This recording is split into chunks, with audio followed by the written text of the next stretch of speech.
अस्सलाम वालेकुम dear students, welcome back once again. This is doctor Hadi here. आज हम आपको पढ़ाएंगे चैप्टर वायरस या ए सेलुलर लाइफ से लाइफ साइकिल ऑफ HIV। इससे पिछले हमने एक वीडियो रिकॉर्ड किया था, वहाँ पर हमने HIV का स्ट्रक्चर डिस्कस किया था। आप प्लेलिस्ट में भी जाके देख सकते हैं या आपको इस वीडियो के आखिर में आपको लास्ट स्क्रीन पर भी वो वीडियो मिल सकता है, या सजेस्टेड जो बॉक्स आ रहे हैं सजेशन वीडियोस में, वहाँ पर आप वो वीडियो देख सकते हैं स्ट्रक्चर ऑफ HIV वायरस।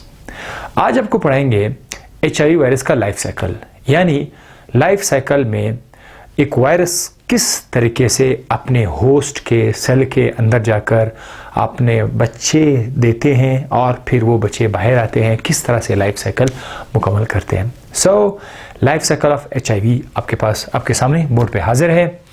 यहाँ पर मैंने लिखा लाइफ साइकिल ऑफ HIV के साथ यहाँ पर मैंने एड्स लिखा हुआ है। एड्स पर ऑलरेडी हमारे पास एक वीडियो रिकॉर्ड हो चुकी है जिसमें हमने ये डिस्कस किया है कि एड्स क्या है, ये किस तरह से फैलता है और इसमें वायरस करता क्या है, तो वो भी हम लोगों ने ऑलरेडी डिस्कस किया हुआ है। आज आपको इतना पता था चलो कि ये जो HIV है इसका पूरा नाम क्या है। HIV का पूरा नाम है human immuno virus, human immuno deficiency virus या human immuno virus, HIV virus. ये कौन सी डिजीज काज करते हैं? ये डिजीज काज करते हैं एड्स के नाम से। और एड्स का फुल नाम क्या है? Acquired immuno deficiency syndrome. यहां पर क्या लिखा हुआ है? Acquired immuno deficiency syndrome. ठीक है। इस बीमारी में एक शख्स के कुव्वत मुदाफ़ियत गिर जाता है।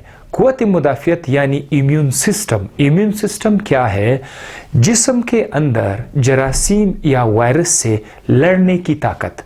अगर आपके जिस्म में वायरस या जरासीम के खिलाफ लड़ने का ताकत ज़्यादा है तो हम कहते हैं कि आपकी बॉडी का इम्यून सिस्टम स्ट्रांग है या कुव्वत मुदाफ़ियत स्ट्रांग है।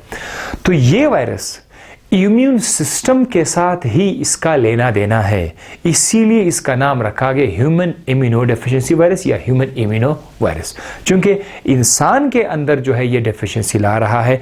डेफिशिएंसी का मतलब है कमी, ये इम्यून सिस्टम को कमज़ोर करता है। सो बहरहाल मुझे दोबारा आज एड्स के बारे में ज़्यादा डिस्कशन करने की ज़रूरत नहीं है।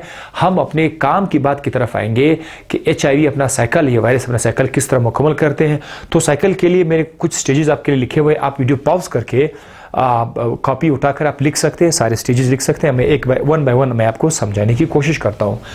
सबसे पहला है अटैचमेंट टू द मैक्रोफेज।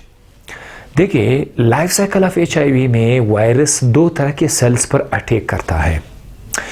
एक का नाम है मैक्रोफेज और दूसरे का नाम है T सेल्स। ये बहुत ज़्यादा इंपॉर्टेंट है। वन इज मैक्रोफेज, तो मैं आपके लिए यहाँ पर लिख लेता हूँ। द फर्स्ट सेल इज जिस पर अटैक होता है दैट इज मैक्रोफेज। सबसे पहले इस पर मैक्रोफेज, ये भाई ये एक सेल है जो आपके इम्यून सिस्टम का हिस्सा है, आपके कुव्वत मुदाफ़ियत का हिस्सा है। मैक्रोफेजेस ये मोस्टली फॉरेन पार्टिकल्स को इनगल्फ करके खा लेते हैं, मैक्रोफेज। दूसरे नंबर पर है T सेल्स। दूसरे नंबर पर कौन सा है? T सेल्स, या आप कह सकते हैं T लिम्फोसाइट्स भी आप कह सकते हैं। ये दोनों सेल जो है आपके इम्यून सिस्टम का एक बहुत बड़ा डिफेंसिव कंपोनेंट है, बहुत बड़ा रोल अदा करते हैं। तो सबसे पहले अटैक करते हैं किस चीज़ के ऊपर? मैक्रोफेज के ऊपर। मैक्रोफेज के ऊपर एक रिसेप्टर होता है, वो रिसेप्टर हमने उसका नाम याद रखना है। देखिए, रिसेप्टर, अगर हम एक सेल को ड्रॉ करें कि ये एक सेल है, राइट, तो एक सेल क्या करता है? एक सेल अपना आइडेंटिटी बताने के लिए, दूसरे आसपास के सेल को अपना आइडेंटिटी बताने के लिए वो यहाँ पर कुछ खास किस्म के मॉलिक्यूल्स शो करते हैं अपने मेम्ब्रेन के ऊपर। ठीक है, तो उसका नाम क्या है? उसका नाम है रिसेप्टर। तो ये इसका मेम्ब्रेन है, लेट्स सपोज इस सेल का मेम्ब्रेन है, और यहाँ पर इसके पास क्या है? रिसेप्टर मौजूद है। तो जो मैंने आपके साथ दो सेल्स का जिक्र किया था, इन दोनों सेल्स के ऊपर रिसेप्टर मौजूद होता है, और कौन सा रिसेप्टर होता है उसका हम नाम याद रखेंगे, चाहे ये मैक्रोफेज हो या ये फिर टी सेल हूँ, इसका रिसेप्टर आपने याद रखना है, इसका जो रिसेप्टर है वो है CD4, ठीक है। और CD4 का पूरा नाम है क्लस्टर ऑफ डिफरेंशिएशन। जब ये इसको जब डिस्कवर किया गया तो उसी टाइम से जो है इसको ये नाम दिया था cluster of differentiation. Cluster C से स्टार्ट होता है, डिफरेंशिएशन D से स्टार्ट होता है, इसीलिए इसके CD4 इसका नाम दिया है। CD4 रिसेप्टर इसका नाम है, बहरहाल इसकी पहचान है। अब ये जो आपका वायरस है, मैंने इसका डायग्राम यहाँ पे भी थोड़ा सा लिखा हुआ है, दोबारा लिखा हुआ है। ये जो HIV वायरस है, HIV वायरस में आपको पता है यहाँ पर उसका कोट है, दैट इज द कोट, ठीक है। कैप्सिड है, कैप्सिड इसका प्रोटीन का बना हुआ कोट है। इसके अंदर क्या पड़ा हुआ है ये भी हमें पता है, इसके अंदर क्या पड़ा हुआ है, यहाँ पर इसके अंदर पड़ा हुआ है RNA पड़ा हुआ है, ठीक है। और यहाँ पर इंजाइम भी पड़ा हुआ है, उस इंजाइम का नाम क्या था, रिवर्स ट्रांसक्रिप्टेज, ठीक है, रिवर्स ट्रांसक्रिप्टेज। ये इंजाइम भी हम लोगों ने ऑलरेडी याद किया हुआ है। और साथ साथ इसके आसपास जो है एक एनवेलप भी है, एक एनवेलप भी है। ये जो है ये हमारे लिए काम की चीजें हैं। This is called as spikes, glycoprotein. किस चीज के बने हुए, ग्लाइकोप्रोटीन के स्पाइक्स बने होते हैं। और इसको शॉर्टकट में क्या लिखते हैं, GP120 लिखते हैं। जिस तरह सेल के ऊपर रिसेप्टर होता है, इस रिसेप्टर के साथ कोई ना कोई चीज तो अटैच होगा, तो वायरस के पास ऐसा क्या चीज है जो इस रिसेप्टर के साथ अटैच होता है, वो है वायरस का ग्लाइकोप्रोटीन। अगर इस वायरस के ग्लाइकोप्रोटीन को काट दिया जाए तो ये वायरस कभी भी आपके सेल पर अटैच नहीं हो पाएगा। इसीलिए सबसे इंपॉर्टेंट चीज इस वायरस के लिए इसका अपना ये जो है ग्लाइकोप्रोटीन है, इसका ये ग्लाइकोप्रोटीन GP120 बहुत ज़बरदस्त किस्म की एफिनिटी रखता है किसके साथ, आपका ये जो सेल है, सेल के रिसेप्टर के साथ, ठीक है। तो मैंने ये एक सेल लिखा हुआ है आपके जस्ट आपके आसानी के लिए कि हमारे पास क्या है, ये एक सेल है और इसी सेल में हम सारा साइकिल डिस्कस करेंगे। इस सेल के ऊपर CD4 रिसेप्टर मैंने यहाँ पर आपकी आसानी के लिए लिखा हुआ है। ये CD4 रिसेप्टर यहाँ भी हो सकता है, यहाँ भी हो सकता है, ठीक है। तो मैं इसको यहाँ भी लिख सकता हूँ, यहाँ पर मैं लफ्ज़ लिखता हूँ CD4 रिसेप्टर, यहाँ भी हो सकते हैं। एक ये CD4 रिसेप्टर है और दूसरा भी कौन सा रिसेप्टर है, CCR। ये एक और तरह का रिसेप्टर, मैं इसके बाद में बताऊँगा आपको कि इसका काम क्या है। अब ये जो वायरस है ये अपने आप को क्या करेगा, अटैच करेगा। सबसे पहला stage attachment to the macrophage. Macrophage के साथ अपने आप को अटैच करने के लिए ये वायरस आएगा। तो अब हम क्या करते हैं, अब हम इसको थोड़ा सा छोटा करके लिख लेते हैं, ठीक है। इस वायरस को मैं थोड़ा सा इस तरह से छोटा करके लिख लेता हूँ, ठीक है। जब हम इसको इस तरह से लिख लेते हैं तो अब आपको अंदाज़ा हो जाएगा कि ये आपका जो HIV वायरस है वो यहाँ पर आ चुका है और उसने अपने आप को यहाँ पर अटैच किया हुआ है। लेकिन इसके जो ये जो स्पाइक्स हैं ग्लाइकोप्रोटीन, वो ज़रूर हम शो करेंगे, ठीक है।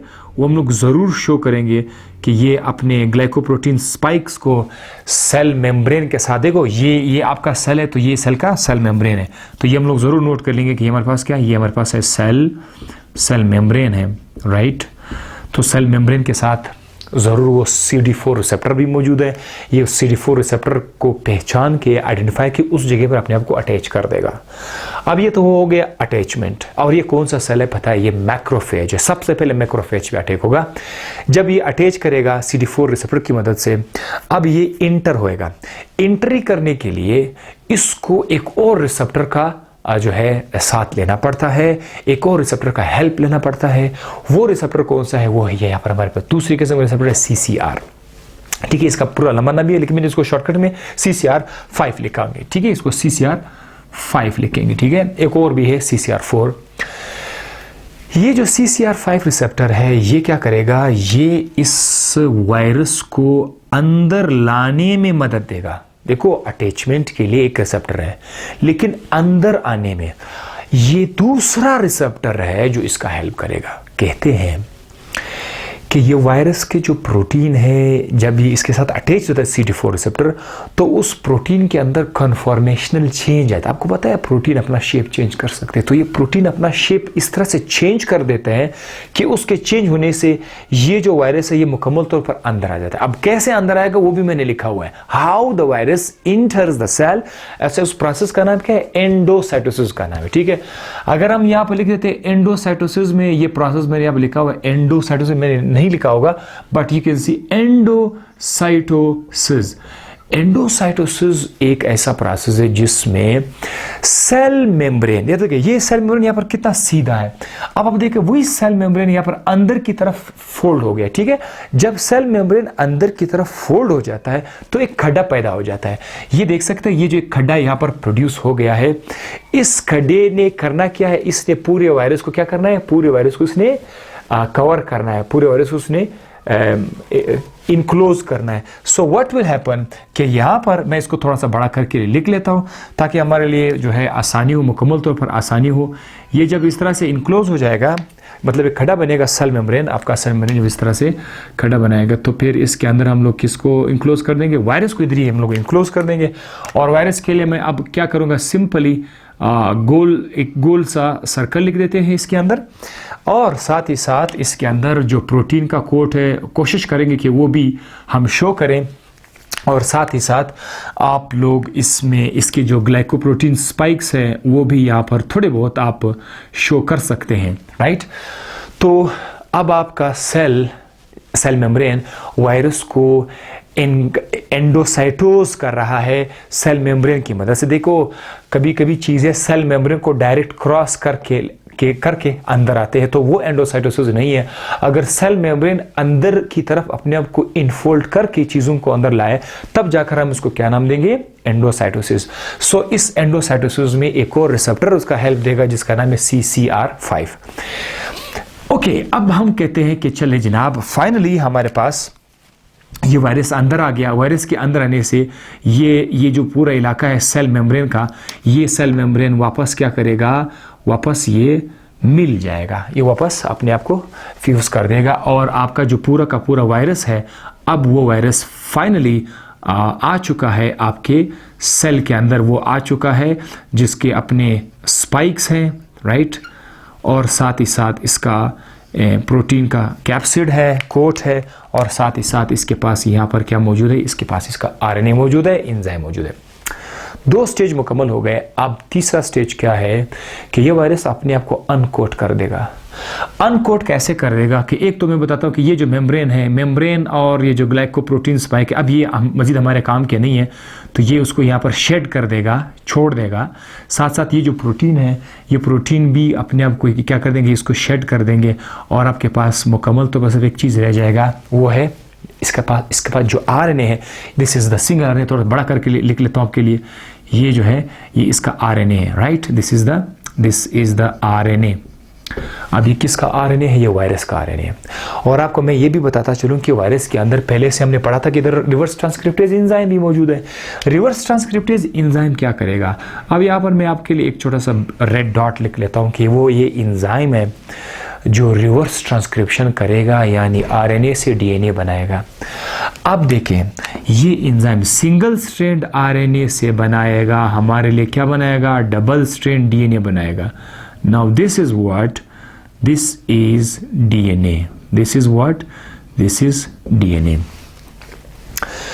ये DNA जब बन जाएगा तो अब हमारे लिए क्या होगा, आपको पता भी है कि सेल के अंदर क्या मौजूद है, सेल के अंदर न्यूक्लियस मौजूद है, बिल्कुल न्यूक्लियस मौजूद है, और न्यूक्लियस के अंदर आपका अपना DNA भी मौजूद है, इंसान का जो DNA है, ठीक है, वो यहाँ पर मौजूद है। सो ये जो ब्लैक कलर है ये हमारे पास क्या है, ये हमारे पास ये भी DNA है। तो अब एक तो इंसान का अपना DNA है, होस्ट DNA आप इसको कह सकते हैं। मैं इधर लिख देता हूँ, ये किसका DNA है, ये भाई होस्ट का DNA है। ये किसका DNA है, ये वायरस का DNA है। अब ये वायरस का DNA इतना चालाक है कि ये DNA इस न्यूक्लियस को क्रॉस करके इधर आ जाएगा, न्यूक्लियस के अंदर आके ये क्या करेगा, ये जो आपका वायरल DNA है, राइट, ये वायरल DNA ये चार्ज संभाल लेगा, जो सेल का कंट्रोल मैकेनिज्म है ये उसको संभाल लेगा। यानी इस DNA की मदद से, इस जो अब आपका जो DNA है वायरल DNA, इस DNA से क्या करेगा, इसको हुक्म देगा कि भाई चीज़ें बनाना शुरू करो। चीज़ें कैसे बनाएंगे, यहाँ से ये बनाएगा अपने लिए बहुत सारे कॉपीज़ बनाएंगे। बहुत सारे कॉपीज़ का मतलब आप जानते हैं कि मज़ीद सिंगल स्टैंडर्ड आरएनएस बनाएंगे। क्या बनाएंगे? ए है आपका आरएनए, और फिर से आरएनए, और फिर से आरएनए। देखो आपके सेल के अंदर न्यूक्लियस है, डीएनए है। आप उस न्यूक्लियस के अंदर जो डीएनए है उसकी मदद से आप कोई भी आरएनए बना सकते हैं। तो अब ये जो डीएनए है ये आपके सेल के डीएनए से मुकम्मल तौर पर जो है उसका कंट्रोल छीन लेता है। अब जो ऑर्डर वायरल डीएनए करता है वही बनेगा। सो वायरल डीएनए बहुत सारे आरएनएस बनाएंगे, बहुत सारे आरएनएस बनाएंगे। साथ ही साथ जैसे कि आपको पता है कि वायरस के अंदर प्रोटीन के कोड्स भी होते हैं, तो ये क्या करेगा? ये प्रोटीन के कोड्स भी बनाएंगे। ठीक है, तो मैं आपके लिए रेड कलर इस तरह से बनाऊंगा। ये क्या चीज़ है? ये प्रोटीन के कोड्स हैं, राइट। अब ये प्रोटीन भी बनाएंगे आपके न्यूक्लियस के अंदर। ठीक है, अब और ये सब कुछ हो रहा है सेल के अंदर हो रहा है, राइट। सो आप ये भी कह सकते हैं कि ये वायरस के कंपोनेंट्स हैं। वायरस ने दोबारा बनना भी तो है। आप ये सपोज कीजिए कि ये वायरस का एक बच्चा है, ये आरएनए वायरस का एक बच्चा है, ये आरएनए वायरस का दूसरा बच्चा है, ये वायरस का तीसरा बच्चा है। तो बहुत सारे आरएनएस बने, सब के सब वायरसेस हैं। हर वायरस के पास प्रोटीन का कोट होना चाहिए, तो वो प्रोटीन यहाँ पर रेडी है। अब ये क्या करेंगे? ये एसेंबल करेंगे। ठीक है, एसेंबल करेंगे, यानी आपका जो आरएनए है, अब मैं इसको आपकी आसानी के लिए कुछ इस तरह से लिख लेता हूँ कि सपोज करते हैं कि ये हमारे पास क्या है? ये हमारे पास एक आरएनए है, राइट। ये हमारे पास एक आरएनए है। तो इस आरएनए के आसपास क्या आएगा? इस आरएनए के आसपास प्रोटीन का कोट आएगा। चलो मैंने उसको रेड कलर से प्रोटीन शो किए थे, तो आपके लिए मैं दोबारा रेड कलर से करता हूँ। ये है क्या चीज़ है? ये प्रोटीन का कोट आ गया। इसके अंदर आपका एंजाइम भी पड़ा होगा। अच्छा, इस तरह से हमारे पास और भी बहुत सारे वायरसेस बन चुके होंगे, प्रोटीन कोट होंगे, और हर प्रोटीन कोट के अंदर क्या चीज़ होगा? आरएनए, और इसके एंजाइम भी मौजूद होंगे। ठीक है, तो ये तो जस्ट डायग्राम छोटा है। बहुत सारे वायरसेस इस तरह से बनेंगे। एक सिंगल आरएनए आता है, वो आरएनए अपने आप को डीएनए बनाता है। वो डीएनए न्यूक्लियस के अंदर जाकर न्यूक्लियस के कंट्रोल को सारे बटन सिस्टम जो है अपने हाथ में लेते हैं। फिर जो बटन प्रेस करते हैं डीएनए की मदद से, हमारे डीएनए की मदद से वो चीज़ें बनाना शुरू कर लेते हैं। और जो भी इसको चाहे, मैसेंजर आरएनए ये बनाएगा, प्रोटीन ये बनाएगा, राइबोसोमल वायरल आरएनए ये बनाएगा, सब कुछ बनाएगा। तो यहाँ पर हमारे पास फाइनली बहुत सारे वायरसेस यहाँ पर तैयार हो जाएंगे। जब वायरसेस तैयार हो जाएंगे तो इसको हमने क्या नाम दिया था? रेप्लिकेशन। ये आपका क्या हो रहा है? ये किस्म का रेप्लिकेशन हो रहा है। बहुत सारे वायरसेस के बच्चे आ रहे हैं। देन अच्छा, उसके बाद क्या होगा? यहाँ पर ये जो वायरसेस है ये सेल को बड़े शराफत से, बड़े प्यार मोहब्बत से सेल को रप्चर नहीं करेंगे कि सेल को ब्लास्ट कर देंगे, जैसे कि आमतौर पर होता है। वायरसेस के बच्चे जो है सेल को ब्लास्ट करके बाहर निकलते हैं। नहीं, यहाँ पर जो है ये जो पहला सेल है, जैसे मैंने बताया था मैक्रोफेज में जिस तरह ये अंदर आए थे ना सेल मेम्ब्रेन की मदद से, उसी तरह सेल मेम्ब्रेन को बाहर लेकर बाहर जो है ये क्या करेंगे? ये इसको इस बार फोल्ड आउट करके वायरस को बाहर निकाल देंगे। तो सारे के सारे वायरसेस जो है अब बाहर आ जाएंगे। जिस तरह वहां पर एंडोसाइटोसिस था, यहां पर हम उसको क्या नाम देंगे? एक्सोसाइटोसिस का नाम देंगे। ठीक है, क्या नाम देंगे? एक्सोसाइटोसिस का नाम देंगे। तो बहुत सारे वायरसेस आपके बाहर आ जाएंगे। तो अब आपकी आसानी के लिए मैं क्या करता हूं? आपकी आसानी के लिए मैं लिख लेता हूं कि ये हमारे पास एक वायरस है, ये आपके पास दूसरा वायरस है, बहुत सारे वायरसेस हैं, और हर वायरस के पास क्या मौजूद है? आरएनए मौजूद है। मजे की बात तो ये है कि जब ये वायरस सेल से बाहर आ रहा होता है, ये सेल के मेम्ब्रेन को यूज करते हुए, सेल का जो मेम्ब्रेन है, ये जो मेम्ब्रेन है ये इसके आसपास आ जाता है। ठीक है, ये इसके आसपास आ जाता है। तो अब आप देख सकते हैं कि ये जो मेम्ब्रेन है, ये आप इसको एनवेलप भी तो बोलते हैं। ये एनवेलप इसको कहाँ से मिला? जब ये इंसान के सेल से बाहर आ रहा होता है तो उसके सेल मेम्ब्रेन का जो एनवेलप है वो इसके ऊपर आ जाता है। तो ये एक मुकम्मल वायरस है जिसके पास कैप्सिड है, आरएनए है, एंड एनवेलप भी है, और ग्लाइकोप्रोटीन स्पाइक्स भी मौजूद है। यहाँ पर एक और चीज़ मैं बताता चलूँ कि ऐसा सिलसिला चलता रहेगा, बहुत ज़्यादा चलता रहेगा। ये वायरस जो है फिर से दूसरे मैक्रोफेज पे अटैक करेंगे, अपने बच्चों की तादाद में इजाफा तो करेगा, इसके बहुत सारे बच्चे आएंगे, लेकिन ये नुकसान कॉज नहीं करेंगे कभी भी। बहुत बड़ा सिम्टम्स जो एड्स की जो अलामत है वो आपको नज़र नहीं आएंगे। क्योंकि यहाँ पर जो दिफाई निज़ाम है टी सेल्स अभी भी काम कर रहे हैं।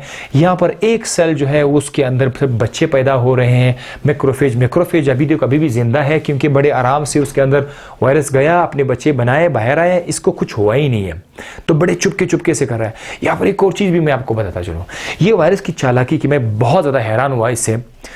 ये जब यहाँ पर अपने लिए नए नए आरएनए की कॉपीज बना रहा था, ये नए आरएनए की कॉपी जब बना रहा था, इस दौरान इसके साथ काफी जो है म्यूटेशन हो रहा था। म्यूटेशन, ये आपको पता है कि डीएनए के अंदर म्यूटेशन किस तरह से थे। आरएनए के अंदर अगर आरएनए में बेसिस की सीक्वेंस को चेंज किया जाए, this is called what, mutation. जब ये आरएनए बन रहा होता है तो उसमें म्यूटेशन भी हो रहा होता है साथ साथ। यानी जो पहला वायरस का आरएनए आया था उसके अंदर जो सीक्वेंस था ABCD, लेट्स सपोज ये जो पहला आरएनए आया था उसमें था CCTU,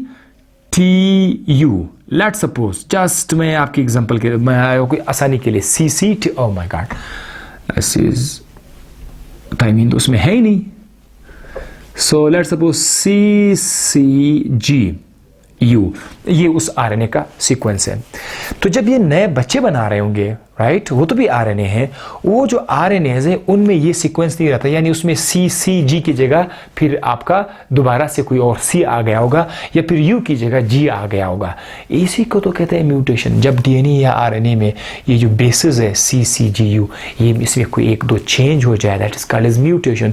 तो आने वाला आरएनए का जो सीक्वेंस है वो कुछ और है, और उनके बच्चों का सीक्वेंस कुछ और है, यानी बच्चों में म्यूटेशन, रिपीटेडली म्यूटेशन पैदा हो रहा है, इनका ये सीक्वेंस चेंज कर रहा है। और ये साइंटिस्ट के लिए सबसे बड़ा मसला बना रहा है कि ये वायरस अपना जीनोटाइप चेंज कर रहा है, ये अपने अंदर म्यूटेशन ला रहा है। इसीलिए हम थक जाएंगे कि अगर हम इसके खिलाफ कोई एंटीबॉडी बनाते, कोई दवाई बना लेते हैं, तो वो क्या करते, जब ये बच्चे बना लेते हैं तो वो बच्चों पर असर नहीं करता, क्योंकि आपने जो दवाई बनाई थी वो तो इसके खिलाफ बनाई थी। तो ये बच्चे जो है ना, उन्होंने अपना जो मेकअप है वो चेंज किया हुआ है, इसीलिए आपका दवाई कोई असर नहीं होता। सबसे बड़ा मसला ये है कि हम HIV वायरस के खिलाफ कोई दवाई क्यों नहीं बना सकते। उसकी रीज़न ये है, इसके ऊपर एक और वीडियो भी मैं बनाऊंगा, उसका टाइटल नाम होगा कि एड्स का इलाज क्यों नहीं है, ठीक है, उस पर मैं एक तफसीली बात दोबारा भी करूंगा।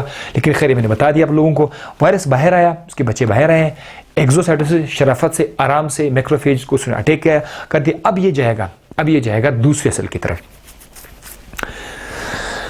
जब ये बार बार म्यूटेशन होता रहता है, बार बार जब म्यूटेशन होता रहता है, तो बार बार की म्यूटेशन से ये इतना ज़्यादा इसमें चेंज आ जाता है कि इसका जो रिसेप्टर था GP, ये जो GP120 ग्लाइकोप्रोटीन 120, ये जो रिसेप्टर था ये भी चेंज हो जाएगा। ज़ाहिर है जब इसका जीनोटाइप चेंज हो रहा है तो ये भी चेंज हो जाएगा।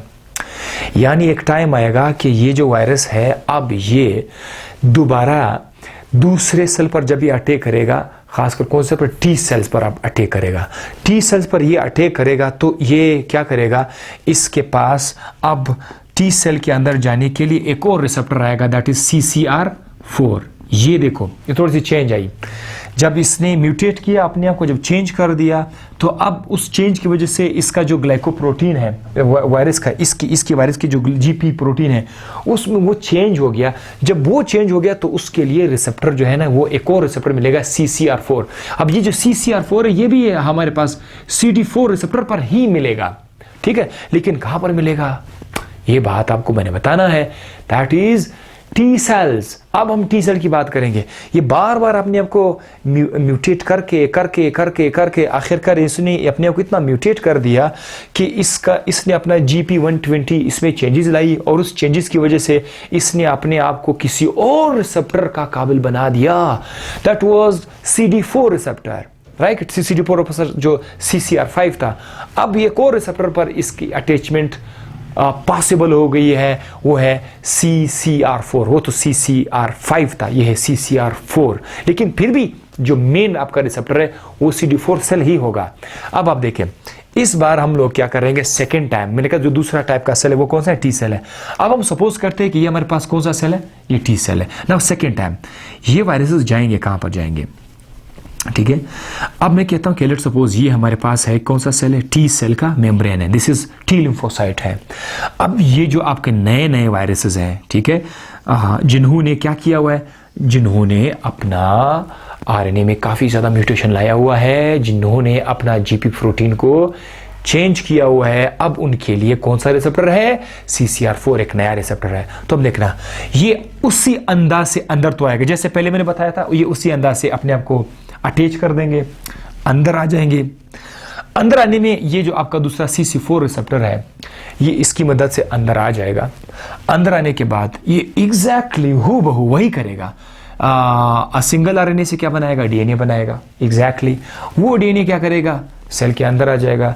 वो डीएनए इस सेल के न्यूक्लियस पर जो है कब्जा कर लेगा, कंट्रोल होल्ड करेगा, जो बताएगा वही करेगा, फिर से उसी से आरएनए बनाएगा, प्रोटीन बनाएगा। तो इसीलिए मेरा टाइम बचत हो रहा है, काफ़ी टाइम मेरा सेव हो रहा है कि वही कुछ दोबारा रिपीट होगा। लेकिन इधर एक फ़र्क मैं बताता हूँ।